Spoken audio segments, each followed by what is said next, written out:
Welcome to Co-op Mode Round 95. This is the official video game podcast of Seeker Friends Unite. Mark is taunting me because I almost screwed it up, but that's okay. I'm Todd Oxtra, one of your hosts, joined by Mark, the Canadian, the Canardian, Carabin. And I almost Co-op mode. Is that like a Street Fighter character or something like that? Japan! That was fantastic. You know what, folks, you're just along for the ride. And while you're along for the ride, we'll tell you that you can subscribe to all our podcasts on the network feed to get all of the goodness of the co-op mode, the Seeker Friends Unite Prime, the Holocron Chronicles, and Code 47 for all of your Star Trek needs. And also, check out YouTube, where you can see our beautiful faces and my background. Mark might have a bluey, balloon that might try to kill him. Not this week, apparently. And then you might see our special guest this week, who is joining the Seeker Friends Unite for the first time, and that is Mr. Brendan Myers, the WinterGamer. Hello, everybody. How you doing? So, Brendan, you are infamous for being, I would say, a part of all of these podcast networks. You're always contributing. You're always very supportive. And by the way, you have the cutest little girl in the world. Congratulations. And you're a New York Mets fan at just the right time. So thank you for being on the show. Thank you. I kind of got it going on. Oh, he's got the Mets going on in the background. That's amazing. Oh my goodness. This is the first time simulcasting. And by the way, just let people know how the Mets are doing as we go, and it'll be a lot of fun.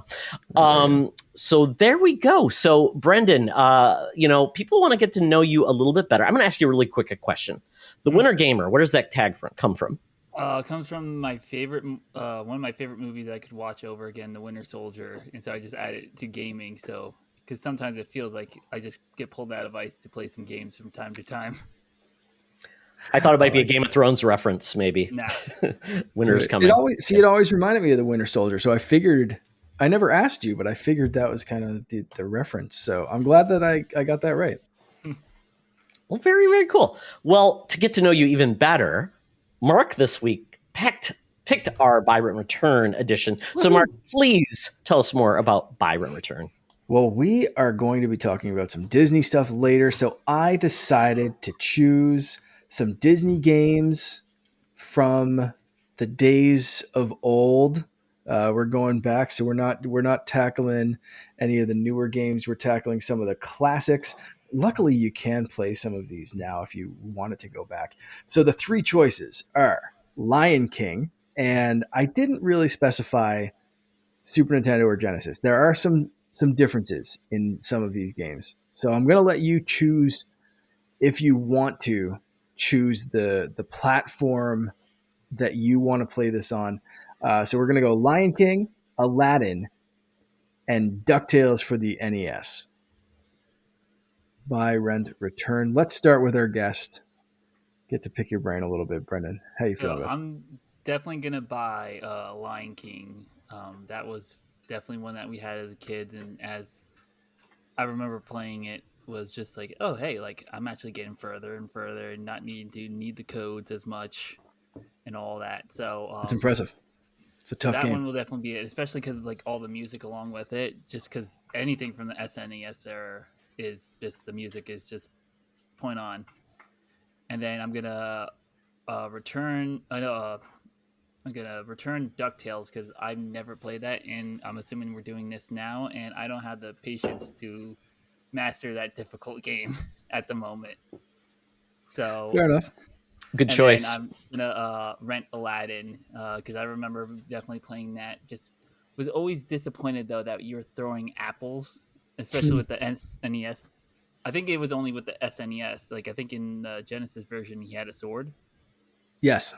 Okay, correct. so. Wow, I didn't even realize that. Wow, great, good job, Nintendo. Yeah, I mean they were just. I mean, I think it was based off the more of the developers because I think it was two different making the Genesis. Capcom didn't Capcom do certain versions and somebody else did the other versions? I think that was the case, or they might have had like a satellite team doing it. Yeah, those are one of those like I mentioned. Yeah, the subtle differences. Aladdin, I think, was more blatant than Lion King. Maybe Lion King, I think, was a little like Was like there tweaked. was more subtle differences, but yeah, Aladdin was like big. And luckily, you can switch between versions if you get the Disney collection. Oh, that's right. Of the Lion King and Aladdin. So that's an interesting one to pick up because you can play all the different versions and see those differences on Switch or any of the other consoles. So good choices. They even added, I think they added to that collection recently within the past year. I think they added the Lion King. No, not the Lion King. The Jungle Book. That's it. Oh, that's right. Yeah. Movie. Yeah. Oh, I loved the Jungle Book. Shoot, that could have been another choice for this. I absolutely loved that game. Todd, how you feeling? Well, I only qualify for 2 out of the 3. I never played The Lion King, so my first question is: I assume you're playing as Simba the whole way through. Mm-hmm. Okay. So, is there a scene when your dad dies? Yes. Oh yeah. That's good. Oh, good. Running Make away the kids from the antelopes or whatever. Yeah. That's a tough one. Okay. Well, it's a tough game. It's a very hard game. Well, there's some very precise platforming. There's some really hard.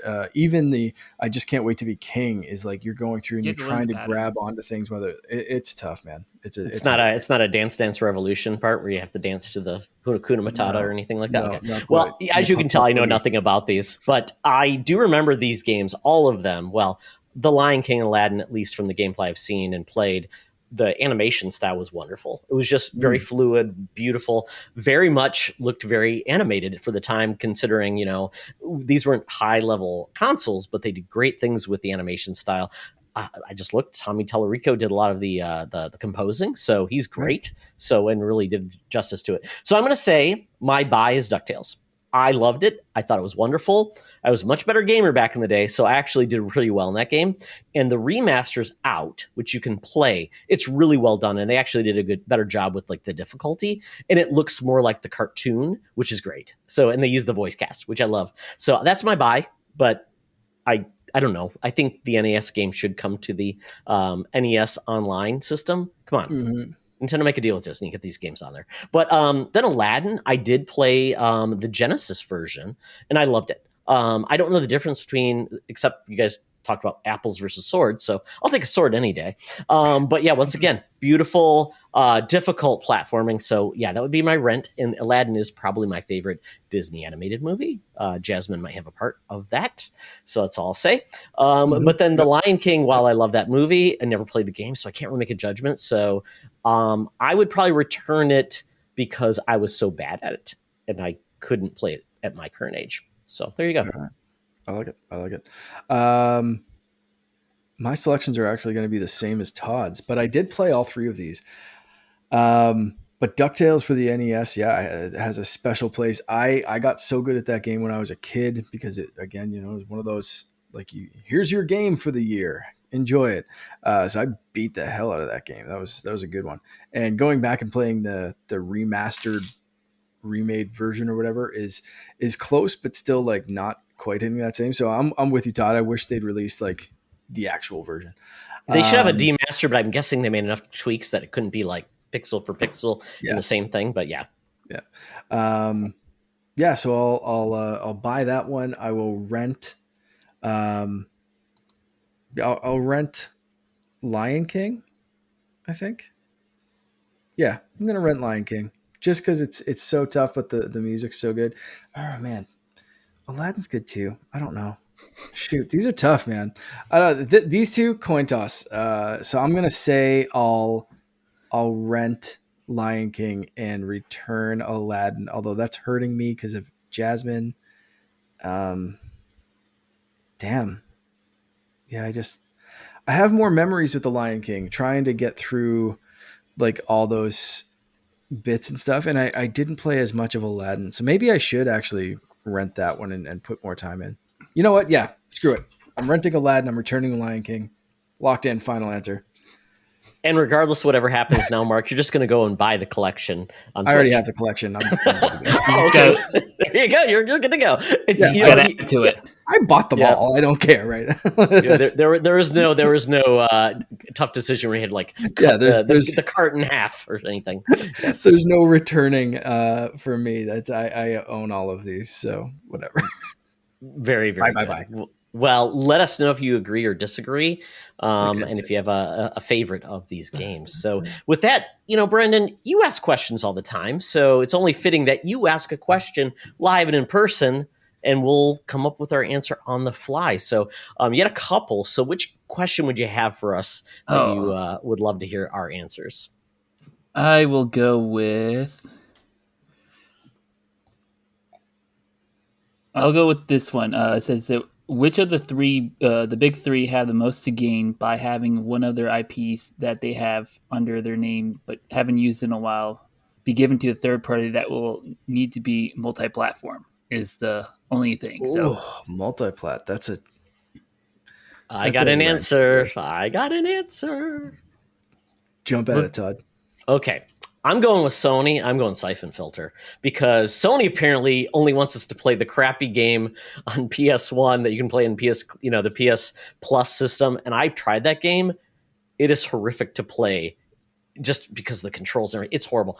But I think it has a lot going for it, considering we aren't getting any new Splinter Cells anytime soon. Like, we know the one's coming, and a spy game, nobody's really making one. We've got like a Hitman, but I think it could be really well done by another studio, and they could leverage the IP and put it on all systems. Why not? PC, everybody can play it. I'm not sure if it would work on Switch, so that's my only concern is once Switch gets better hardware.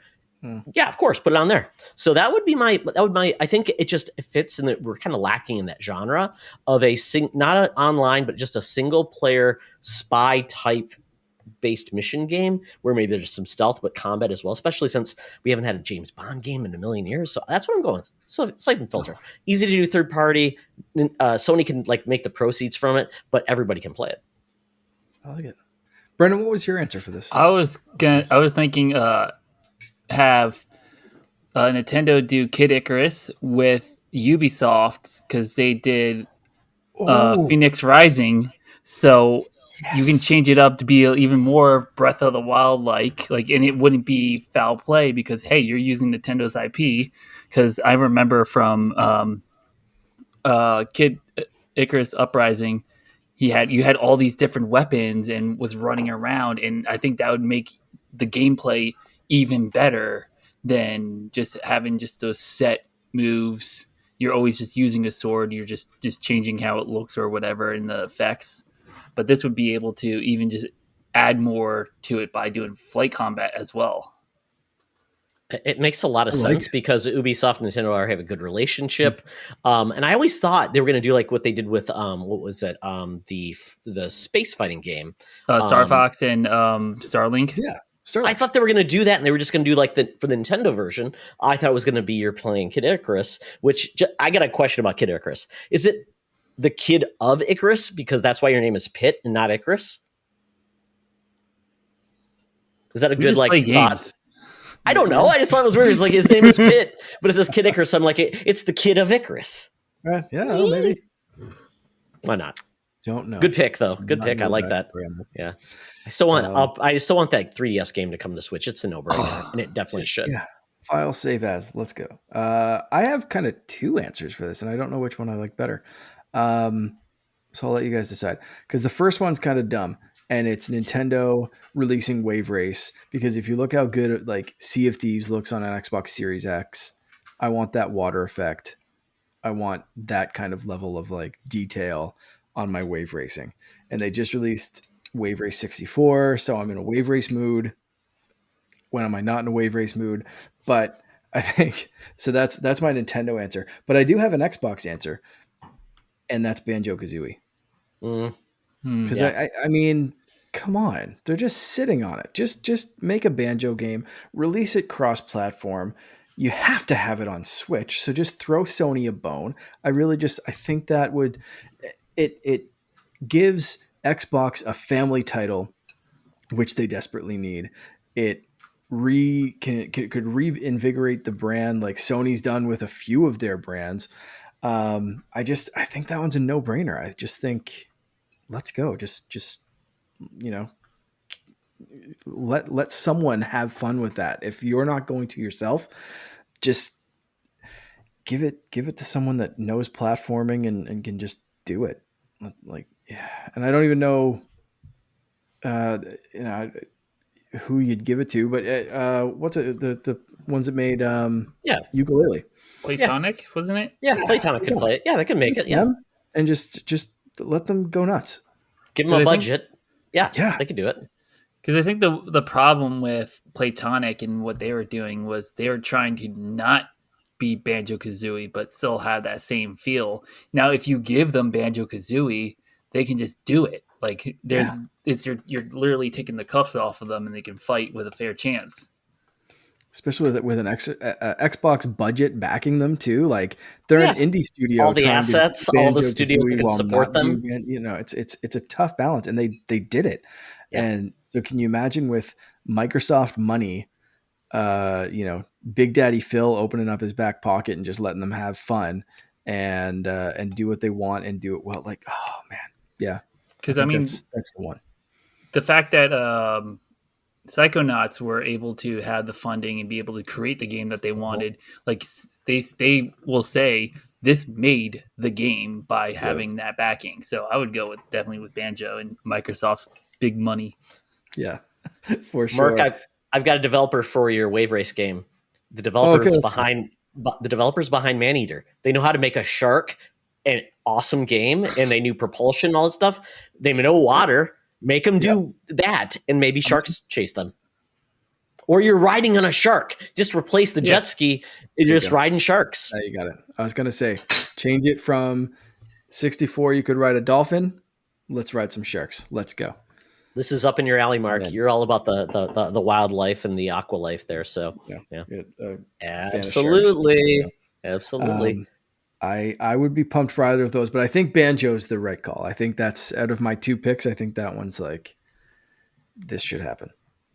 Very, very cool. Good picks, everyone. And obviously, if you have your own choices, let us and Brandon know. So thank you very much, Brendan, for that question in person, which is very fun. Awesome. Love it. So then we move on to what we've been playing. So Brendan, you kick us off.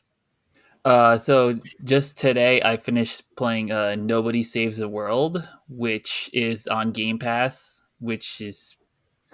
and then it's on everything else, I believe, Switch and all that. So, but you basically have the power to change into different forms. You have different attacks, different strategy based on what type the attacks are, and it's kind of like has like leveling skill base, and it actually feels like it's rewarding to play it because like you're not just going like, oh, I'm just going to put a skill towards this that adds a certain percentage. Like it actually does that plus a little extra oomph to it. So when you're actually using it, you're like, I'm actually going to use this versus just, all right, I got to put skill points or something. Mm. So how far? I was going to ask how far you've got into it because I played it for quite a bit, but I didn't get to the point where the game actually, apparently there's like a point where everything turns and everything just adds on significantly and the game almost changes completely. And when I heard about that, I'm like, that sounds really awesome. The tilt they make. Are you there? I actually beat the whole game today. Okay. So, and then they're like, there's New Game Plus. And I'm like, oh, that's tempting. You have the character you start off as Nobody. They are, they kind of just happen to have the wand. And once that person's level gets up enough, and then it opens up more of the story. So you leveling them up based off the story levels, like the story missions, and then everybody else has their own separate missions. So, but you want to level up everyone else because it's like, hey, you need to use this person's attack. Yeah. So you're like, oh, wait a minute, this is actually a cool person.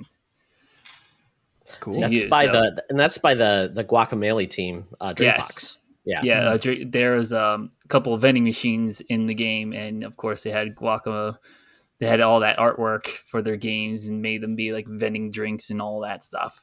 Cool. That's awesome. And then very cool. We'll jump in and play some Mario Strikers Battle League. Nothing much more to say than I just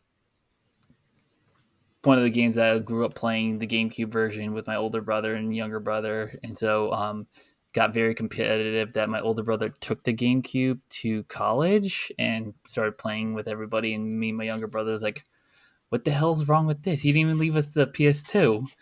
And then he took comes back, everything? yeah. And then he comes back, and then he like wrecks us, and we're like, "This is unfair!" Like, Wow. That's brutal. It's just satisfying playing online against people, which is the satisfaction for me, because then you're like, all right, I have to change up my strategy because I'm playing against a live person. And then it's really satisfying when you beat 2 versus 1.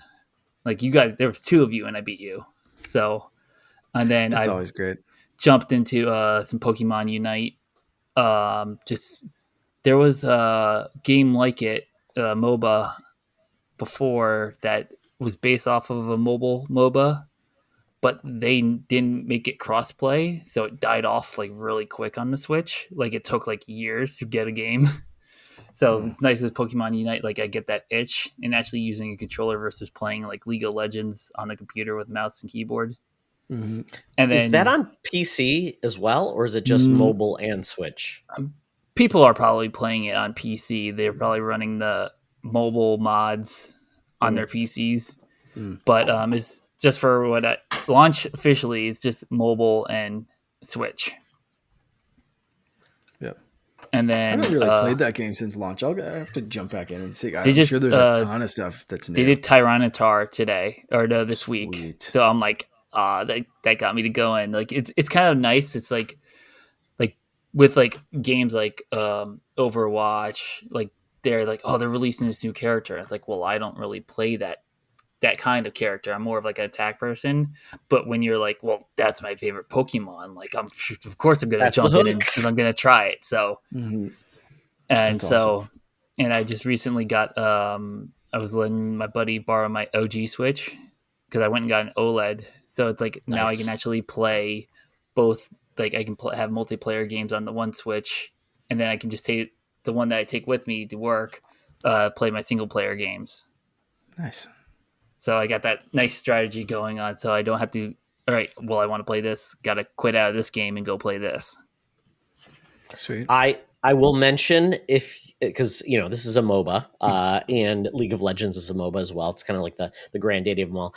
If you're interested in the world of esports, there's a new TV show. It's called Players. It's absolutely hilarious. It's just, you don't have to know anything about esports or anything, because that's the lens it is, and it's kind of like a mockumentary about a player whose name is Cream Cheese, and it's about his, like, he's kind of at the end of his esports gaming career, and there's a rookie coming on. So it's just, if you like this type of game and are interested about esports, I'd recommend Gamers. It's on Paramount Plus, which, Mark, I have no clue how you watch these things in Canada.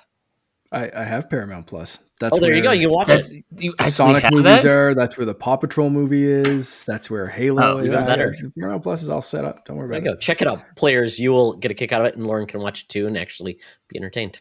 And Brendan, if you've watched it, I hope you enjoy it. I'm going to have to find time to watch some of it. It's really good. And then other thing was Slay the Spire. I played it on. They actually put it on mobile like this year, so it's like that's a perfect game to put on mobile. Like, you can play it any time, whether you're as Sean Capri would like to say, on the toilet, or you're just clean your hands, people. Clean your hands and your mobile device. Gross. Or I'm just like hanging out with the baby. It's just holding the baby. I can just play that like one-handed game. Yeah. So that's just perfect.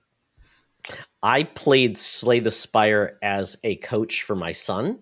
He was playing it, and we were talking about the moves he should make. It was a kind of a fun collaborative experience without me actually playing it in another place, but I was just watching him play. I'm like, oh, maybe you should play this card instead. It was a lot of fun. It's a card mechanic, Mark, but it's actually a lot of fun. And it's kind of like a roguelike too. So it's kind of like the two things that like most people like, but it's highly entertaining. It's really cool. And the boss fighting names are funny. So yeah. Well, very good, Brendan. Thank you for those, Mark. Good mix. What a great! Like, you're all over the place. I love that. You're platform agnostic and playing a little like different styles and stuff. It's a great mix, especially as a new dad, because It's a hard one. you can that balance. I found it personally very hard.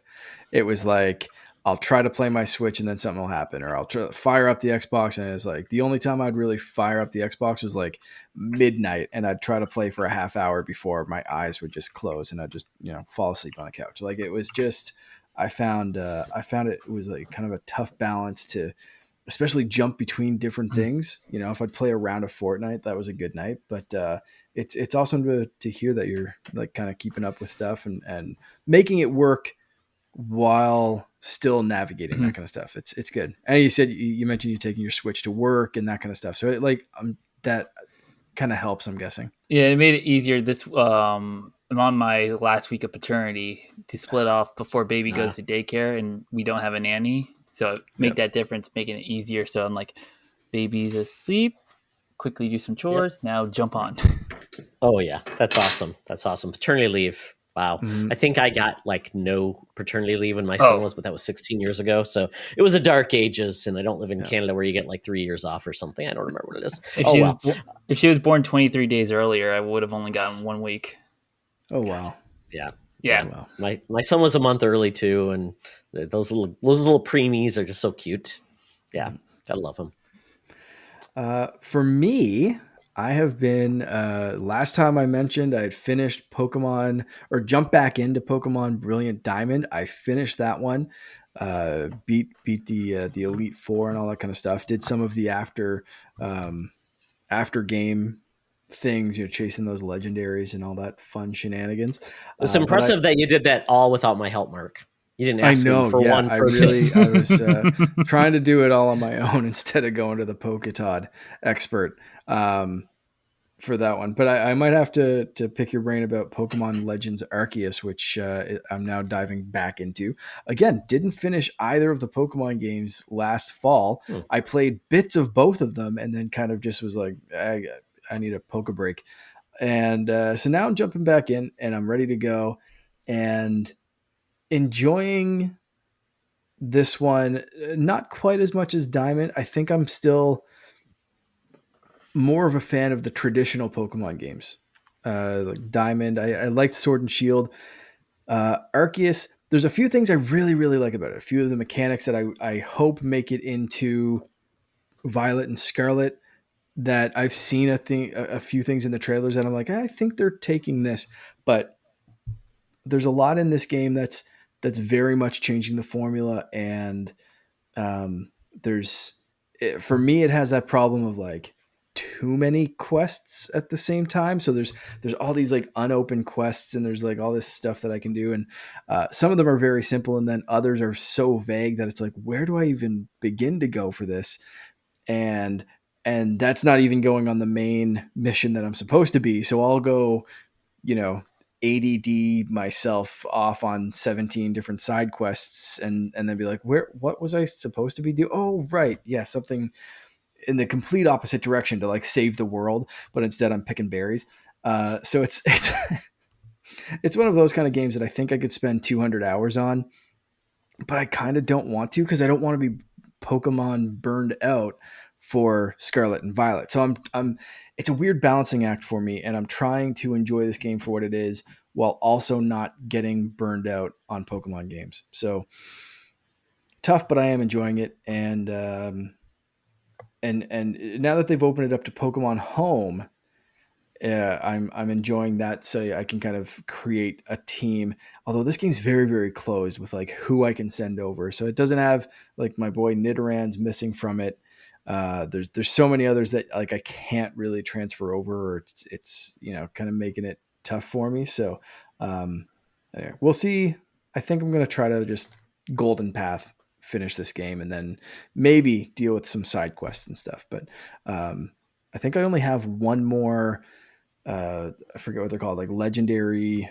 Oh, the Guardians. Guardians. I only have one more left, so it shouldn't really take me too long to finish this. Yeah, it'll probably. Hopefully, you don't get annoyed with just how it just feel like. All right, I'm overpowered. This Pokemon hits me with one hit, and I'm like, what? Like, like, what does the number mean if I don't? If you can just one hit me? That's it. I went up against a fish Pokemon earlier that was like 10 levels below me or more, and it hits me, and I had the type advantage, and I like it hits me and like destroys more than half of the health of the Pokemon I was using. I was like, damn, like this game is not balanced like the other ones. Like if you have a type advantage in the old games, it's like it's they're barely touching you. In this game, it's like they can come at you with some shit and really mess you up, no matter what your type is. So I find that's another thing. Even if I'm level advanced over whatever I'm fighting, I'm constantly running back to a base to refresh my Pokemon, or trying to again go pick those berries so I can make more potions and stuff to heal my Pokemon in the field when I'm way away from a base camp. So there's those little balances that I think from like 30 friggin' years of playing Pokemon games that like I just have to wrap my head around. Like, this game's different. Be prepared, dummy. Like, and that's a me problem, not a this game problem. It's just like I see a Pokemon game, I'm like, don't worry about it. Go to a Poke Center. Like, you can just buy 100 potions and you'll be fine.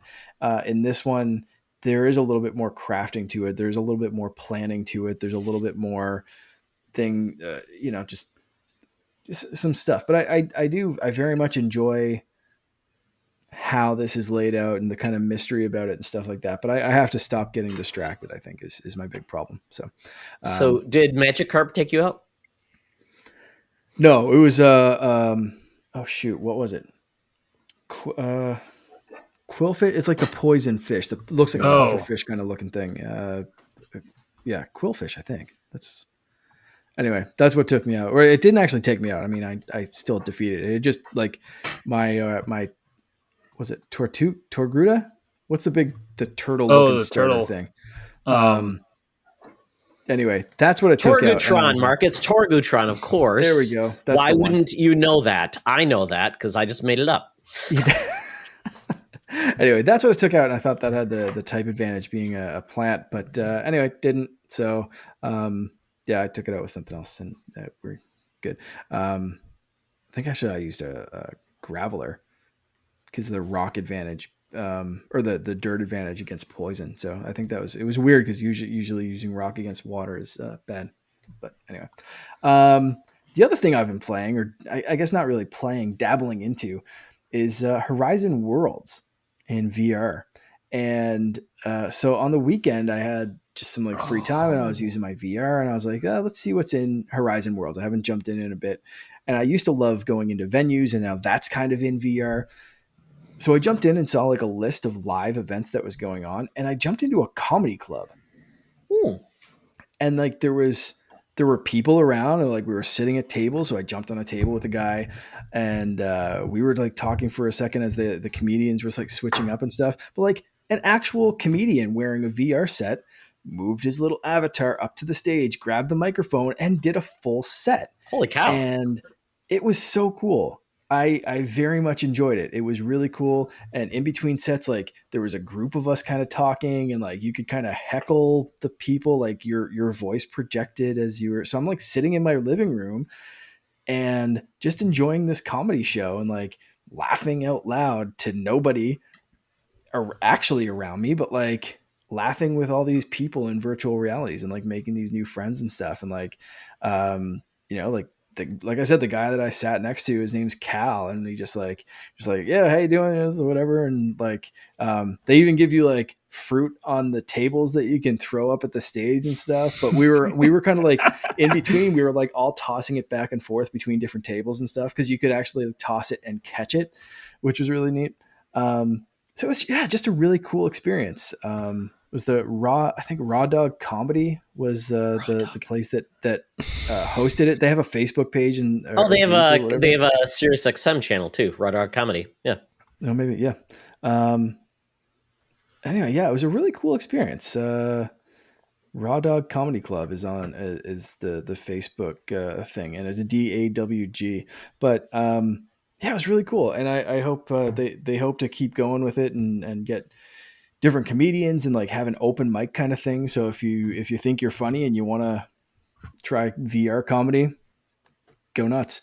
But I just liked just chilling and watching some people and that kind of stuff. It was a really interesting interactive VR experience. It was very cool. Yeah, I need to try that out. I feel like it'd be funny for like somebody doing a comedy bit and then all of a sudden their mom is yelling at them down the basement. Like, that happened. What are you doing? So one of the comedians had a fairly new baby, like weeks old, and at one point he was like, "Sorry, hold on." Like, and you see like the microphone go up so to his head, and obviously he was like lifting the headset, and like kind of said something to his wife, or I guess that was there, like, and you could kind of hear the baby through his mic in the background kind of thing, but there's obviously like no VR baby up on stage. So it was like a really weird kind of break. And then you see his like hands go down and the mic go back up and whatever. It was just like, sorry, a couple of weeks old baby. I had to make sure everything was okay. And it's like, I had to peek out of my set. So sorry about that. So, but yeah, that actually happened. Like, it wasn't like, Mom, meatloaf, but like, it was still like one of those weird, like, oh, right, I'm in virtual reality. And that man just took off his glasses. It's so weird. Yeah. And you'd see other people like sitting at the tables and their avatar would just kind of freeze, or like they'd disappear for a second, but they'd say it was paused or whatever. So I guess if you take your headset off for a drink or a refresh or whatever, you can stay in the room. And then they put it back and they get kind of warped back to the table. Some of the things were like, oh yeah, right, this is all virtual reality weirdness. But for the most part, like, it just kind of felt like I was just chilling in a chair and watching some funny people up on stage. Todd, are you muted? Can you hear Todd? I can hear him. Still muted. Oh, he's broken. Nope, I good. There you okay, go. There you go. Okay, yeah. That tricky touch mute is always fun. That's why I like the light up red on mine. Yeah, it does that as well. Yeah, mine, it shows it to me. I just have to look at it and pay attention. So, it's just all on me. But this is the Facebook, the Meta Horizons, or what you want to call it. This is the one that Mark Zuckerberg got like nailed for, right? Because his avatar looked like this weird, like pasty guy. And like, what? You don't have the money to make better looking avatars? Apparently that's changing and it's going to be updated. The avatars are not fantastic. To me, they get the job done. It's fine. It's like me it looks kind of like a me character. Yeah. None of them have legs, so you're kind of a floating torso. But for this event, like, it was kind of fine. Like, eventually you don't notice that the comedian up on stage doesn't have legs, and everyone else is kind of sitting at tables and doing whatever. The characters, stuff's changing. Sadly, for people like you, Todd, I think that's why they're cutting support for the Oculus One, or the Oculus Quest 1 for some of these holding things. It back. It's holding it back. I think right now the graphics are and stuff are kind of the processing and all what they can do, the processings for Quest 1, and I think support is ending for Quest 1 for a lot of this stuff, and you're going to see Quest 2 kind of take over, and things are going to look nicer, but I think that's when the support's going to be cut. Deal that they raised the price for me on Quest 2. So do good they allow job. trade-ins? They're probably like $100 though, or something like that. I was an early adopter because my son really wanted it in 2021, and obviously I'm like, wait, they're already bringing out another one? I'm like, Nintendo doesn't even bring out like new Game Boys that fast. Wow. Thanks, God. Yeah, it's pretty rough if you have a Quest 1, I think, for that kind of stuff, because if they're already replacing it, that's a pain in the ass. But yeah, they are improving Horizons, and they're continuing to improve it. So if you have a Quest or Quest 2 and you want to hang out, add me as a friend, and we'll go hang out in a comedy. You've never asked me to hang out in Quest, Mark. That was the first time I did it. Next time, I'm sure as hell going to invite you in and ask if you want to throw a fruit at me. Yeah, exactly. Throw an apple right at your head. Like Aladdin. Zing. There you go. I'd love to see there be a murder dinner mystery one of those That would be events. good, Those Mark. would be Yeah. awesome to see. And like you can just get like, everybody grab your food. Like we're gonna have this awesome event, and we're gonna do a murder Yeah. mystery. Well, See, I would and love that. Or D&D where somebody's people- your D&D master. I love that stuff. I want to do that And- stuff in VR. Yeah, and people make like their own rooms or own worlds in Horizon. So like you could really do that, or an escape room or whatever. Like I went to one that the guy was just creating a bunch of Star Wars stuff. So you could fly around in an X-Wing or play with a lightsaber or like play with a blaster. And like he was creating all these kind of like as accurate as he could kind of props in this VR. So as the graphics continue to improve, like that stuff will too. But yeah, if you know any cool rooms that have whatever interactive elements or escape roomy type stuff or whatever it is, let me know, because comedy clubs aren't the only thing that I want to check out. I want to see it all in VR. I've done like the concerts and stuff that they've put on, like the Foo Fighters and whatever. But yeah, I'm Nice. ready to jump in. Yes, very cool. I need to get that now that I've got my Oculus Quest out of storage. I've got to get back to that. Yeah, getting my space set up. So that is coming. So let's see. For myself, it was interesting because Xbox PC Game Pass actually just released a bunch of these old PC games from Bethesda. So I jumped in and played Quake 4. I never played Quake 4. And wow, this game is about as 2004 of a game as you're going to get when it comes to like a first person shooter. This game, and it's funny because I played with, it didn't have like a gamepad support, so I had to play it with keyboard and mouse. There's a reason I don't play keyboard and mouse anymore, because I've got carpal tunnel syndrome, and trying to use a keyboard for your like WASD and all that fun stuff, it's not enjoyable for me. I do not like it. It's not fun. I don't like the digital controls because it just feels like there's 85 controls to do one thing what you could do with the stick. So it's not for me. I tried it. The game definitely feels dated. Limited, amount of weapons you could play. There was limited storytelling. It looked pretty good though on modern hardware, so I'll say that. But yeah, it was kind of fun to play, and this kind of led me into like, what else could I play on an old game? Because we talk about, we're going to talk about Backlog in the bonus round, but this made me think of like, now that I own like Game Pass and I own all these, I have a Steam library that's so deep. I'm like, I gotta dig into some of these occasionally just to see if I even want to still play them. And it was fun, but definitely something that I'm ready to move on from. Another game that I played was Dying Light 2. So this is on modern consoles, PS5 and Xbox Series X and PC. I don't know if it was on Xbox One and PS4. Don't know. Didn't it's really gonna be love on Switch Cloud. I don't know if it released yet, but I do remember they're like, and on Switch. I'm like, what? How? God love it if they can try. You know what? I don't think I'd like to play a streaming game on the Switch, but maybe if that's the only way you can try, it looks good. The Enjoy one that it. you're trying to run away from zombies. Yeah, that's a great one to try. Cloud. Yeah, when you got lag in your internet connection, that'll go well. I'm sure you'll enjoy that experience. But this one's kind of cool. I didn't love the first one. I didn't love the parkouring in first person. This one is it feels like it's got more story integration, and I'm really enjoying it. There's more crafting involved, and I really it's first person zombie survival. Primarily now I've got just melee weapons. There's no attacking weapons like with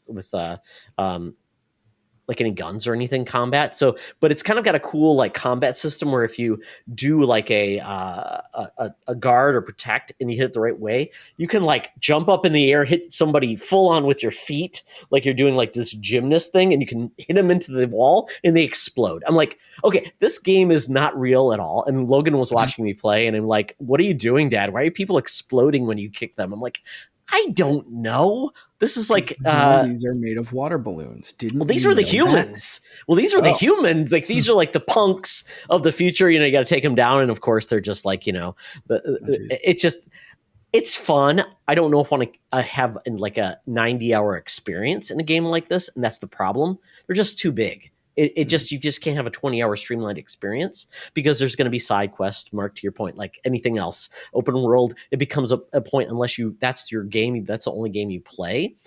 To your point, I just want to play the main storyline. If something is interesting along the way, great, but I don't want to have to do all those side things to level up and get better. And this game is all about leveling up, getting better gear, leveling yourself up for stamina and doing all these things. Like, and my favorite part, like in Breath of the Wild, if you're climbing up something and your stamina runs out, you fall off.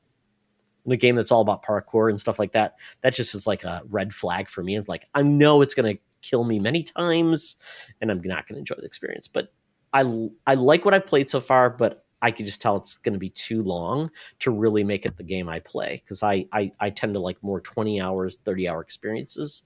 This one's probably I'm probably gonna fall off it. On a side note, the Switch Cloud version still says releasing in 2022. No specific date given yet. Well, good. They've got 4 months. There you go. Good luck. They're gonna need it. The cloud. And then lastly, Switch Sports. Mark, when my mother visits, who was just left, we play like Nintendo sports games. We played the Nintendo golf game. What was it?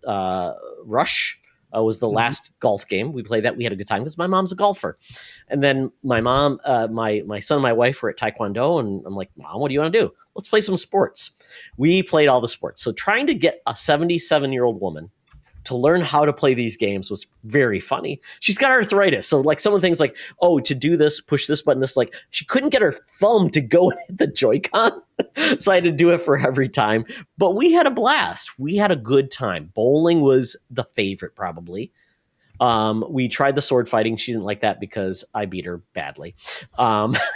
No mercy, Mom. Stop beating your mom, dude. I know. Like I tried to tell her, like it just didn't work. Sword fighting is not a good one for your mom. But volleyball, she did surprisingly good, and it was the most involved sport. We didn't play soccer though because you have to put on the leg strap. I'm like, how was I going to get? Well, it said you had to, so I thought, well, how am I going to play with two people? I have one leg strap, so I don't know what to do. Oh, they added that the leg strap mode. So normally you would just be able to play just by swinging both arms. Yeah. Like you'd control with one, and then you'd swing your arm like you're kicking. Mm-hmm. Oh, so you need like 2 Joy-Cons each? Yeah. Okay. So maybe that derailed me, but that was probably going to be too much for my mom too. Add an extra Joy-Con to do something. But when I saw it and thinking about you need a leg strap, I'm like, we're at like, no, not doing that. I'm putting like a garter on my mom's leg. That's a little too creepy. I know. Well, that's like I said. It's like, who's going to put that on my mom? I'm not doing it. It's dark. I know. We're moving on. But it was fun. I enjoyed it, but I don't know if I'm going to go back to it. I like the bowling part, but I missed the 100-pin bowling. Some of the obstacles were fun, but I don't know. And they are, I mean, it just seems like what you got with original Wii Sports was a lot for nothing. And this game it was what, $60, and what you got just feels limited, and just feels like they should have brought in all of the sports from all the games, the frisbee, all these things, to make it feel like it's a collection. It's fun, you know. So I just kind of felt like you're cheaping out, Nintendo. You could add all these games and just make people feel fun and enjoy the stuff you loved for the first Switch, the Switch game that was on Wii U that like 3 people played because it was really expensive for like 4 games. All these things I could have brought forward. So I enjoyed it, but I don't think it's a game I bring out all the time. And I think that's a common thread right now. I don't hear anybody playing this game anymore. So maybe they just need to continue to add modes and more sports over time to say it's going to add value over time. And that'd be great. Even modifying modes, like with soccer, like if you have to have 4 people on each team, like, but you can do like if you actually play against the PC, you can, or the computer, you can actually do like 1-on-1 in like a smaller arena. I was like, I can go for 2v2. Like, you know how like Rocket League, sometimes the 3v3 is just too much for some people, and they play whether 2v2 or 1v1. Like that's more of their style. Like they're not trying to keep track of what the other people are doing. Yet Nintendo just goes like, you gotta do 4v4. Bowling, you have to do Battle Royale. Like they tell you how you're gonna play. Yeah. Yeah. So I'll be curious what they do. I mean, Nintendo has got this interesting connection with the expansion pass where they had certain things in it. So I would love it if they just said, you know, we're going to have a season pass. It's free if you own the expansion pass. And that's where all the sports are coming from. That adds value to that expansion pass. And it doesn't mean that you need like a sequel to it. So maybe they'll do that. I don't know. With Nintendo, they're weird about things. It took them, 5 years to give Mario Kart DLC? So who knows? How long did it take them to add the online to the first Mario Party on the Switch? Like 3 years, I think. Yeah, 3 years. It was a long period of time. Yeah, yeah. Nothing stops them from doing anything. Yeah, it's just whether they want to do it. It's a very, very weird situation with Nintendo, and who knows? But they're in a great position, so they can really demand a lot, and we cannot push back. Well, I can push back, but Mark can't. So tell Todd to shut up. Oh, well. Moving on to the news portion of the show. So this is really going to be 2 events. One has happened and one is going to happen. So we want everybody's opinion on that. So Gamescom Opening Night Live happened. IGN thankfully gave us a rundown of everything because these Gamescom Jeff Keighley presentations go for like 18 hours. And it's like, just tell us the news, Jeff. We only want this. We don't want your Red Bull ads. We don't want the chic guy selling us razors. What happens? So we're not going to go through everything. Oh, that's right. The Rock will tell you to enjoy your gaming and have some Zoa energy drink and watch my Black Adam trailer that's already been out for 3 weeks. So going back to this is a very German Game Awards because a lot of the correspondents were German. So my wife's like, what's her accent? It's German. I'm like, okay, I get it. So a lot of German things happen in this, which was fun. But yeah, so in regards to Gamescom, this is kind of like E3 after. We didn't expect many huge new announcements, of course, but it is something happening after all those events. So I will call it a few things that I thought that were interesting. Number one, the DualSense Edge for PlayStation 5. So this is essentially the Elite controller for PlayStation. It adds like customizable sticks, back paddles. Other than that, and then like levels of like force you can add on with the Switch. But beyond that, they didn't have much. There's actually a post on the PS blog you can look at now, and they didn't tell you when it's coming out or the cost. So we shall see, but the Elite is Elite 2 is $180, so they obviously have some leeway to go up to that price. Before then, Scuff was only making high-end PlayStation controllers, and they were at $200. So we shall see. Mm-hmm. Hopefully they upgrade the battery, too. And they didn't announce that. They also just announced PSVR 2 is officially, so far officially pushed back to the 2023. Early 2023. That makes a lot of sense. They haven't given a release date, but that was weirdly announced on their Instagram page. Like, sure. That was all right. So other announcements: Dune Awakening. It's going to be a open world survival MMO. When I saw the MMO part, I'm like, wow, you took my the wind out of my sails, because I'm like, that could be a fun first person like open world game with an MMO. I don't know how that's going to work. Other than that, did anything else pop out for you, gentlemen? I'm gonna say, what was it? It was Atlas Fallen. That looked pretty sick, and it just looks like it's gonna be a PS5 exclusive. But it kind of looks like mystic, almost like mystic powers, like sand, like battling sand monsters and all that stuff. And it looked like it was co-op, so it looked like it'd be a fun, almost something like how you get together to play Marvel Avengers, or even like Anthem, like going on a team and going and taking on missions and all that stuff. Some more PvE versus PvP. When I saw that trailer, it looked almost like Forspoken. So I'm like, is this Forspoken? I'm like, nope. Is it? I thought it was a what's that one game? Darksiders. I thought, is that Darksiders? Because it kind of looked like Darksiders 2 as well. And I'm like, what is this game? So you pointed that out, Brendan. I'm like, it looks cool in the trailer, but I'm like, we didn't see gameplay. I don't know what this game is. And they say you're fighting Monster Hunter style beasties. That could be really cool. But once again, they're just showing CGI trailers. No idea when this game is coming out or what the actual gameplay is going to be like. And the fact that sand is the primary weapon, that's a very odd concept. Yeah. Unless you're fighting Anakin Skywalker, Mark. That's in a pocket sand. The one for me, and I admittedly I haven't had a lot of time tonight to check out a lot of these trailers or to watch any of this footage, but the one that I did see was a High on Life gameplay trailer with some more insulting weapons. This is from Justin Roiland, who created Rick and Morty, and this game looks insane and is coming to Game Pass, and I can't wait because it just seems completely bonkers. So that one definitely stood out to me. I know my wife was able to see the Hogwarts Legacy trailer. I haven't watched that one. She was super excited, so I'm excited for that for her, and I'm happy that Sonic Frontiers got an official release date of November 8th. My son just watched Sonic 1, the movie, for the first time and was enthralled and very so good. I posted up a couple of pictures today on Twitter, I think, and you can see his face is his eyes are just wide and he's so excited and he's throwing up his arms when Sonic did something. And so we're going to do Sonic 2 next and just hopefully he'll just keep getting into Sonic and different characters.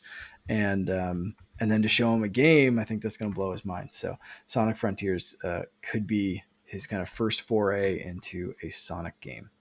Because he recognizes all the Mario characters right now. So let's branch him out. Sonic 2 is so good. The dance scene, Mark. Have you seen it yet or not? I haven't seen it. No, I've been waiting for him. So Okay. Now that he's been able to pay attention to Sonic 1, we're going to dive into Sonic 2. The dance scene is perfection. I'm looking forward to it. God, I love it. Yeah, it's really good. My two picks that are just fun. I loved The Expanse. It's one of my favorite science fiction series of all time. Love it. We are getting a release window. It's coming out in summer 2023. And this is by the Telltale Games team. And I love what they're doing with traversal. You're in zero G outside inspecting wrecks. So I'm like that the fact they've advanced their engine and you can add more gameplay into it, but still bring in the choices in that type of scenario that we love with Telltale. So I love that they're advancing it in a series I love. So I've never had an Expanse game, so this is my first chance to get an Expanse experience that I love. And other than that, Killer Clowns from Outer Space. It's a B-tier horror series from the 80s. It's goofy. It's weird. They are getting a multiplayer game. This is crazy. How did this even happen? I assume they got the rights for 2 cents and somebody's just saying, let's do it because somebody will recognize it like me. And it's going to be a 3 versus 7. That is an odd number. Yep. 3 versus 7. 2 odd numbers. Yes, very much true. Yes, that's very 10. Odd play on words, Mark. Appreciate it. Yes, which that is 10. 10, which is an even number. I can count. Correct. Can we flash the more you know sign? I'm the one that does the video, so I'm going to try. But Mark, remember, 3 is a magic number. Schoolhouse Rock. Yeah. TikTok. Boom. Made it, Mark. Mark that. 58 minutes. Woo! Mark that note on our edit file. Subscribe. Pound that like. Yeah. Am I a TikToker, Mark? 100%. Yeah, you're super famous. I will be. Okay. Well, that is it for Gamescom opening night live. So Germany has shown what it's doing. There's going to be more coverage of the event. It's a really cool event because the public is all there and there's 100,000 people there. Very cool. But next, though, this is very fun. This is more speculation. Disney Game Showcase is happening. This is the first ever that we've ever had with Disney. And this is going to be part of D23. And this is all going to be about everything that's coming to Disney games. So Star Wars, Marvel, Pixar. We've got the Disney game, Mark, that you and Lauren are interested in. Yeah, Disney Dreamlight Valley. Disney steal your money. Exactly. It's free to play, but if you want to play it early, you got to pay. Yes. Unless you have Game Pass. And that's just included. Early. Exactly. So September 9th, 2022 at 4 p.m. Eastern. not 100% clear on how long this will last, but the fact that we know a lot about the Marvel games, we know about some Star Wars games, we know about the Disney game, but we're expecting probably to get more on the games that we don't know much about, which I think is the Amy Hennig game, which we're getting. That we're going to get more of that game. So what else are you guys expecting or excited about? Do we know for sure if there's a Black Panther game? Or is it still just Not been like confirmed. the word? Okay. Well, no, actually, who was rumored for that? Activision? Who EA, just I said thought. that rumor? EA. It was EA EA? was EA. So Yeah. they just shut down that rumor. Like officially, like it's one of the first times I've ever seen a studio actually come out and tackle a rumor, like point blank, like we are not working on this. Don't get your hopes up. Yeah, Ubisoft actually shut that rumor down because they were actually doing capture at Ubisoft's capture studio. Okay, all right. So that's for something else, which is funny because it's like, okay, this is crazy. No, wait, am I wrong? I'm thinking the Blade movie. Is they were doing capture? I don't know. I've lost context of everything. Yes, we don't know. There was a studio this week that EA was, yeah. They shut down the rumors of them working on it. It doesn't mean there's not one in development, but whoever it was rumored, like they shut that down this week. And I forgive me for not remembering the specific details. No. I'm wondering because one thing that they mentioned would absolutely be shown here is Lego Star Wars: The Skywalker Saga, which is finished. So are they just going to be like, look how great this game is. Here's a trailer and like some of the accolades, or are they going to be like, well, here's some Mandalorian shit and here's this and here's that and here's some extra DLC because this game's again right now finished. All the DLC's done. Like it was just suits. It was just like skins and stuff for the extra content. So Andor's coming, right? Yeah, Andor is the only thing that's known. Yeah. Rogue One. They could add other movies. They could add the shows. They could add the cartoons. There's a lot they could add to the Skywalker saga that still happens in this timeline that could fit into this game. So that's officially confirmed. Like the games that they referenced in the official post, a Disney Dreamlight Valley, which again, they pre-orders today. My wife was very excited looking up into the different tiers that you can get. Marvel's Midnight Suns just got delayed into 23. Lego Star Wars and a new project from Skydance New Media. That's Amy Hennig's studio, which is doing Marvel. And she says it's going to be an ensemble game. When you think of ensemble, a team. So Fantastic Four, Avengers, X-Men, Defenders, the Runaways. I'm trying to think of another team with Marvel. Guardians of the Galaxy, of course, you just had a game, so probably not that. Yeah, I'm just trying to think of any other teams in Marvel. So Fantastic Four, I think, would be a great option because it's a family, and we haven't seen them in games since probably the Genesis era? Maybe PS2? I don't know, with that Silver Surfer movie. That could be very fun, and she loves doing characters, and that'd be kind of fun. You've got 4 different characters with 4 different abilities. That could be awesome. And they've got a movie coming out. Yeah. That would be very interesting. Or doing the X-Men, because we haven't had an X-Men game since X-Men Legends. Yeah. I'm hearing people want a beat 'em up style like Shredder's Revenge for X-Men. Oh man, where like you can have that all would be the awesome. X-Men different. So like I'd be like, I don't know if I would definitely get an X-Men game, but if it's something like the line of Shredder's Revenge, it's like yes, like that just seems so open to expose people to those X-Men characters and all that stuff, and then you can actually pick a favorite and if you add some voice lines to it, because they're also going to have the animated series coming back, right? So that would be perfect 97 tie-in. Man, that would be so good. Just to go back, I did find the tweet. It is from Ubisoft. Okay. Sorry to slice up the rumors. We're not making a Blade game, So it was but we Blade. can't wait to see what our friends at Marvel Studios are cooking up for the next year's movie. So Black Panther, Blade, Ubisoft, EA. That's what I was thinking. So Black Panther might still be on the table. I got that completely mixed up. I apologize. They fine. both start with B. Yes. And I was going to say, Brendan, to your point, there were Captain America and the Avengers was an arcade beat 'em up. There was the Punisher beat 'em up.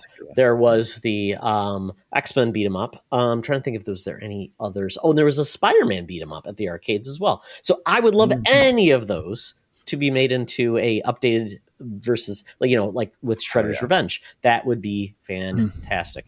We'd love it. So I wonder Mark, Jetty.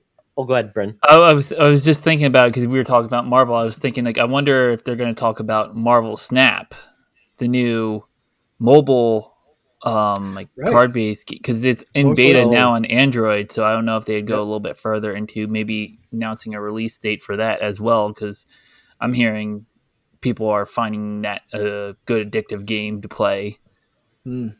I'd say we'll hear about basically anything that's like developed or in the pipeline kind of thing. Like, I think they're just going to fill this with as much stuff as possible. So, we haven't heard much about the Avatar game.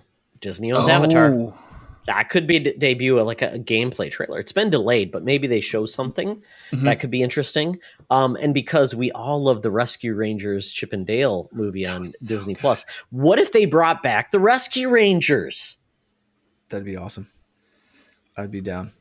I'd love a new, I love it because I hate to say it, but I feel like the Heritage Disney characters have kind of been given the shaft. We're getting the Dreamlight game, but I mean, Epic Mickey, Disney Infinity, it would be kind of cool to have some of those characters get into like an actual game. That'd be a lot of fun. Definitely. We're getting a Haunted Mansion movie coming up. We've got another one. What was it? Another Haunted Mansion movie. We've got Hocus Pocus. Think about that, playing as the witches. I could just think of a million franchises Disney could do. That's the fun part about this. They could go crazy and bring out franchises we never considered. That could be a lot of fun. Flubber. I'm hoping I would go for a Flubber game. Jedi Survivor. Mark, it's got to be. That's coming in like what, early 2023? It sounds like it, yeah. Gameplay would have to happen. Yeah. And they just announced a new book or two that happened with Cal as well. So they're really leaning into that character and that crew, it seems. So let us see some more of that. And people love the new Ducktales reinvention on Disney Plus. Make a Ducktales 2 with all the nephews. That could be amazing. Absolutely.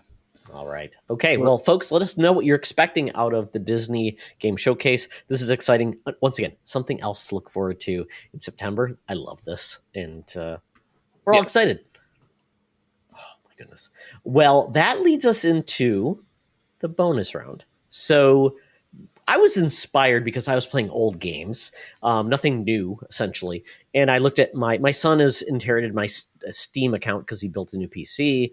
And there's just like an unlimited amount of games. And he said, Dad, I have nothing to play. And I'm like, you have my Steam library. It's deep. And this was kind of one of those things where like a backlog. Some people feel like it's like a burden to bear. Like, I got to play these games. I can't enjoy anything because I've got to play all these old games. And others feel like it's a collection. You bought them, you enjoy them, but doesn't mean you have to play them. So where do you both stand? Because I know, Mark, you challenged the backlog busters. Yeah. Yes. I tagged them in this on Twitter when we were kind of sharing what the episode was going to be about. So they left a message on Twitter that I'll read first before we jump into this. One must embrace the backlog. The backlog can get you through harsh winters. The backlog can get you out of gaming funks. The backlog can save you money and let you still enjoy your hobby. # warm embrace. And then they followed it with hot take. No backlogs were harmed in the making of this episode. So I don't think we're going to harm any backlogs. So for me, I definitely see it pretty similarly to how the Backlog Busters just kind of broke it down. Like for me, if you listen to what I've been playing the last couple of weeks, it's nothing new. It's games from last fall. And that's stuff that was in my backlog that for one reason or another, I dropped out of, wasn't feeling at the time, got a little too overwhelmed, life got in the way, and I've revisited. So every once in a while that backlog guilt creeps in for me, and I'm like, I really should finish all these games that I own, and I've spent decent amount of money on these games, and feel like I need to squeeze every last drop out of them. But like I think especially at this point in my life, like I have to accept that sometimes I will not finish a game 100%. Sometimes I just need to play a game to where I'm satisfied for what I've gotten out of it. And if that's playing it for 5 hours and saying like, that's enough. Or if it's playing it for 50, but that's spread out over a year, then that's something. And it's just always going to, perpetually be my backlog for like a year and a half, 2 years, whatever.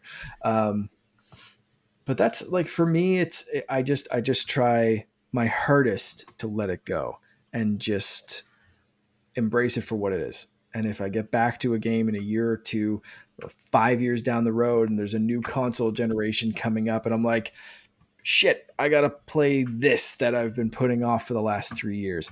Like that's a thing. But like, it's like the Backlog Buster said, like, sometimes you need something to get you out of a funk. Sometimes you just need like a certain game at a certain time, and that's when you'll get it. So it's nice to have those on the back burner for that kind of thing, even though it sometimes feels wasteful. I don't know, that's how I try to look at it, and it's taken me a while to get here. So I'm curious what you guys feel about backlogs.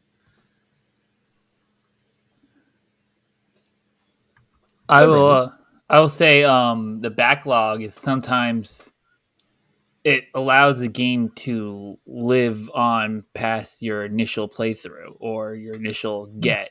So it shouldn't be seen as, oh, backlog is a bad thing or anything like that. Because I finally finished this year Rabbids plus Mario, and like, so it's like sometimes you get like hit with a spot, and then you're always like, especially with me, I'm like, well, I also like playing multiplayer games, so I'm gonna jump into that and play that. When, especially because the multiplayer games, those can only live for so long, so I never see myself feeling like, oh, hey, I'm gonna let this game, this opportunity to play this game die because I don't want to put this in a place called the backlog. So and I can always go back to it and play and maybe even enjoy it more, like John Wick Hex. Like sometimes you need to go back and see it and go like, well, why don't I just restart it from this point, and then you end up doing better than where you were struggling. So sometimes it's like that, like a longer pause, maybe play another game and then come back. You might put like 20 to 30 games in between, but when you actually go back, you actually end up like enjoying it more and be like, wait, what? This was so great. Sometimes you might lose some connection with the story and all that, but overall, I think it benefits the game because you get to enjoy it more versus it just collects on your digital shelf.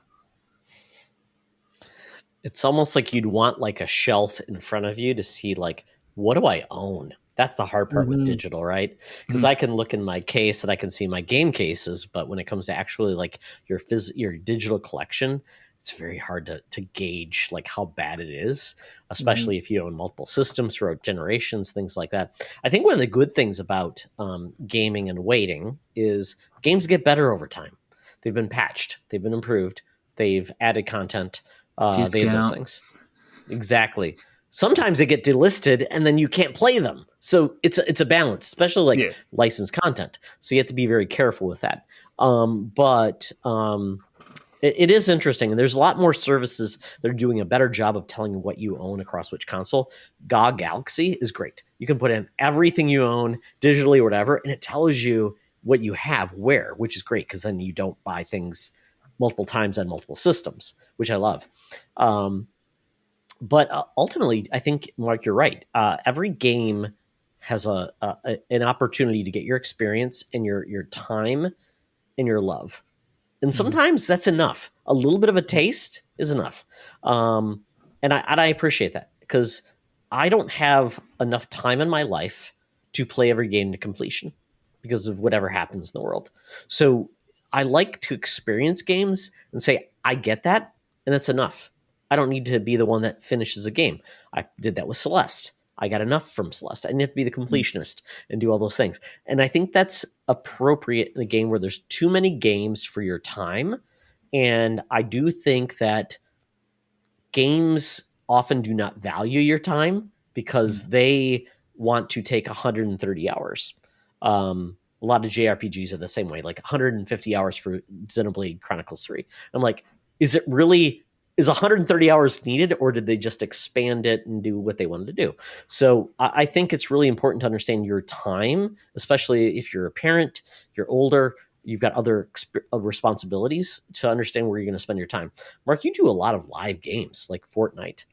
Yeah. I mean, there's something new all the time, and there's a season pass that if you got this much time to complete it, to do this. So it's like almost like, how do you balance that between this live service game and then something that's more just telling a story, and it's slow and it's taking its time, and you want to like, why are you telling me all these things when you could have just said no? It's like reading dialogue. It's like, oh my God, stop telling a story when you have little to tell. So it's interesting because I have Steam library. I have, all these different consoles. I have an Oculus Quest. So it's, I mean, to your point, Mark, it's like you wanted to play and just hang out in a club and listen to a comedy routine on your Quest where you could have been playing something else. So I think time is our most valuable commodity, and spend it how you are most enjoying yourself versus this. I hate when people say, I have to finish this. No, you don't. If you're not enjoying it anymore, move on. It's not a commitment. It's a collection. And that's what I'm saying. It's a collection. It's a games you own, but it doesn't have to be games you have to finish because they don't own you. I like new games because I like new experiences, because that may be my favorite new thing in the world. If something's in my backlog, apparently it didn't grab me enough to say this is a must play. So I think it's really balancing that of, yes, I made a financial commitment to it, but that's not the most important thing for me anymore, because that's money spent, not money I'm going to have to pay in the future. Right. Brennan, you brought up a good point before, and I want to hit that for a second. And that's one of the things, like, so a game in my backlog, I count it once I've bought that game. And you mentioned like discounts if you wait sometimes. So for me, that is the one thing about a backlog that I sometimes hate. And that's buying a game at full price, or like buying a game when it first comes out because it's like the hot shit and you hear 15 different podcasts talk about it and you're like, I have to get this, and you just don't have time, and you play it for an hour and you're like, I'll get back to that, and then you don't, and the next thing you see it discounted by like 90%, and you're like, I hate life. The Ubisoft curse. The Ubisoft curse. Ubisoft. Right. It's so. That's tough. why they're not getting Mario Rabbids for me this time at launch. Not going to get you for $90 that season pass. Yeah. It is tough, and it's tough to balance. Like, when am I going to have time to put in this so I feel like I got the value, or is it going to go on a discount before I get to put in the 20, 30, 40, 150 hours of time. So that's the one thing about a backlog that has burned me in the past, and that I'm very cognizant of now when I'm buying new games, is like, do I have the time, the energy, the focus, and is this the type of game that I want to play right now?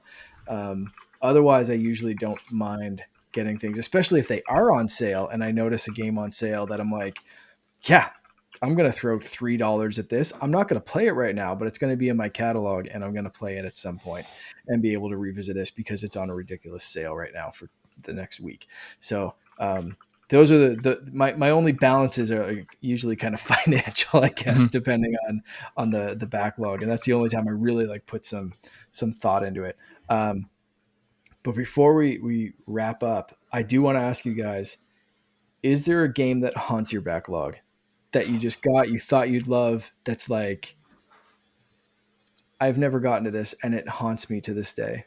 And while you guys think of that, I'm going to mention, so I love the Assassin's Creed series, and I've loved even the spin-off games, but they released those like 2D side scroller spin-offs really, really quickly, or at least too quickly for me to get to. So the Russia one, I think I played the China one and I touched the one in India, but I've never, there's the third one. Is it, I think it's I'm trying to remember what it is. It's Assassin's Creed Chronicles. So I played China. India was the other one, and Russia. So I've never played Russia, and I kind of wanted to because the comics were good. And I have not gotten to it. And it's the only thing. And the reason it bugs me so much is it's because the only thing in Assassin's Creed that I've not played. Oh, really? It's the only one. The only game in the whole series. Did you beat Valhalla or did you not? I but didn't you've beat it. Got a lot of it. I got a lot of it. I played. Okay. I put probably 50, 60 hours into that game, maybe. But while I haven't finished every Assassin's Creed, I've at least touched and tasted every single Assassin's Creed game except that one, and it haunts my backlog to this day because I'm 98% sure it's sitting on my Xbox right now, and yeah, just like it's just one of those things that I'm like, I even played the one for the DS, like. This haunts me. So that's my answer. What do you guys have? Your backlog haunts? I think what mine is a haunt from not playing, but playing because I was like wanting to get off the backlog, and I think it would probably be the Oceanhorn games. Both. Okay. Those are short too, aren't they? So it's like. It just felt like it took forever, though. I guess, like, when you're trying to figure things out, and you're like, it's loading. Yeah. And then I think the first one I actually, like, started playing, and then I was like, I don't know where I'm at. I think I'm lost in this dungeon, so I'm just going to restart the whole game. Like, I did that kind of thing, and I'm like, just to be like, I want to play this off, and I'm like, yeah, I don't know if that was worth it at all. Like, it just felt like it was just, like, I played generic game. There's nothing that just like wowed me or anything like that. Like the aesthetic of like that, what intrigued me, like it seemed like a Zelda like, and then it was like, yeah, it wasn't quite Zelda. I remember that. Yeah. Yep. But the one thing that what Todd said before about love is that sometimes you mentioned the word love, so I was like, oh yeah, like sometimes going back to a game on your backlog actually, like sometimes like with love of like with someone, like, oh, we tried to work this out, we were younger, that didn't really work out, and then we go our separate ways, and then end up later in life and they end up working better. Then it's like sometimes like that could be like a backlog game. It's like, hey, you just at the time you weren't ready, but because I wasn't willing to be like, you are, like the backlog list is like, hey, I'm gonna play you, like I'm hoping to be interested in you later, and then that ends up could be someone's favorite game at that point. So that's a thought that came to me when Todd said love. If you love something, set it free. Exactly. It'll come back to you. Yeah, and that's funny because I have a couple examples where it's like Witcher 3. It was in my backlog forever, and I finally got to it. And when I did, I fell in love, and I finally just committed myself. That's the game I'm going to play. Absolutely loved it. Current games that are in that place are Far Cry 6, because I got a copy from Ubisoft, and I really like. I love the Far Cry series, but for some reason, it's like I need to get back to it. but I haven't. I don't know why, because it's a game I want to play. Another game would be Cyberpunk. I tried playing that game, and my PC had struggles with it. I'm not sure why. My PC's probably up to snuff now, so I need to get back to the game because I love The Witcher, and it's CD Projekt Red. Another game is going to be Assassin's Creed Valhalla. And I don't think that's a game I'm going to get back to, though, because it's so damn long. And I think that's a problem with Assassin's Creed. It's like, I don't want to commit 90 hours to a game when I've never done that with an Assassin's Creed game. I've never fallen in love with an Assassin's Creed game. But I was really interested in them. Like, but it's just like, they almost say, if you can't commit 90 hours, bro, don't even bother. It's like, that's frustrating. So it's like, give me an easy pass. It's like JRPGs. Give me a 20-hour version that cuts out the fat and just gives me the main quest for 20 hours. Mm-hmm. You know, auto levels me to just have a good time.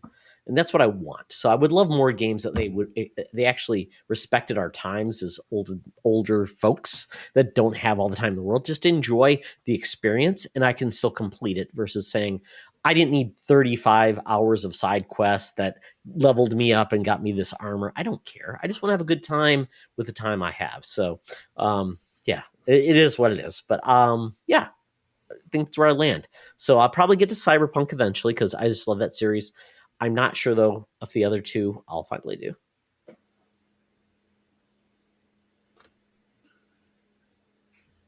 So that is it. So speak your minds on the backlog, folks. Let us know if you feel it's something you treasure, you're embracing it, you don't care about the newest and greatest, and you just want to play the games you've already paid for and love those. Or if you're like, if I bought it and didn't get back to it, that's okay. I love the newest and latest and best. We'd love to hear more. So with that, we are done on this journey on the Co-op Couch. Brendan Myers, it's been a fun time. It's been so great to have you finally join us. So let people know where they can find you and all the things you do in the world of the internet, interwebs. What was I saying? The internerds. I don't know, internerds. You can just find me on Twitter at _WinterGamer. I find myself on asking questions on multiple podcasts, and just half the questions that I think of aren't even asked because I don't have something to write down the questions on, and then by the time I don't remember. So you can catch me there and hang out with games. Before we leave, though, did the Mets win? They are currently losing they tied it, and then they're losing to the Yanks. Oh, wow, that's a Subway series that you just... I'm sorry. It looks like it's going to divide the whole series. Oh, my goodness. Oh, well. Well, it's been a pleasure. Thank you so much for being on. It's been great having you part of this, and we love watching your journeys with your little one. She's adorable. Thank you. Mm-hmm. Absolutely. Yeah, I appreciate every comment I see you make on this podcast, on so many others. You're so great in everyone's community. I can't tell you how much I appreciate that, and I think everyone does. So I comment so much that I forget sometimes, and then I'm listening. I was like, "Wait, what? I said that? I did that. I did don't that. remember that." Brendan was saying we vie for questions to be asked at times. Like, it's not a rivalry. I appreciate any time we get to hear your question asked. Yeah, absolutely. Yes. So, Mark, yep, tell me where they can find you. You can find me on Twitter, Instagram, TikTok, everywhere as _Canardian, or on Xbox and Switch as just Canardian. And if you need my VR, I think it's Mark the Canardian on VR, but I'll have to double check that. And but you can send me a message on Twitter or anywhere else and add me there, and we'll go hang out in a comedy club. Perfect. Yes. And if you want to follow me, I'm at TExtra on Twitter. Being goofy and silly and dumb. And on gaming, Spartian98 on Xbox and Switch, and Spartian 1998 on PSN. And I have no clue what I am in Oculus Quest because it's probably tied to my Facebook. Who knows? Todd Oxtra. They actually just announced or just released today that you can untie it from your Facebook account. And so I can make a goofy name. Facebook, you can, you can make a new name. It's just an Oculus account or a Meta or Horizon account, I think it's called, actually. and it's untied from your Facebook account. So if you're someone Thank that likes to God. be a little spicy on Facebook, or you just don't like Facebook at all, because I know some people, I was like, at first when I heard that, I was like, well, you got if you're creating an Oculus account, like what's the difference between that and a Facebook account? But like, I heard some people like, get a little spicy on They Facebook get banned. and then their Oculus account Yeah. shut down. It's like, oh shit, yeah, I never thought of that. I've never been banned off Facebook's, but yeah, so there we go. Goals, Mark. Goals. Yeah, now I can, because my account's untied, untethered, and you can create your Horizon account. So there we go. That just dropped literally today. More to come on my upcoming Facebook Meta Oculus Quest name tag. There's some updates, yeah. Join our journey on the world of VR. Well, this has been a pleasure. Thank you once again, Mark, Brendan. We had a good time. And remember, it's always better to game together. This podcast is part of the Secret Friends Unite podcasting network. Visit secretfriendsunite.com for more great shows, articles, news, reviews, and more. Secret Friends Unite podcasts are available on Apple, Google, Spotify, and other podcast services around the world. If you'd like to be part of the conversation, you can join us on Facebook or our new Discord server, or follow @SecretFriendsU on Twitter.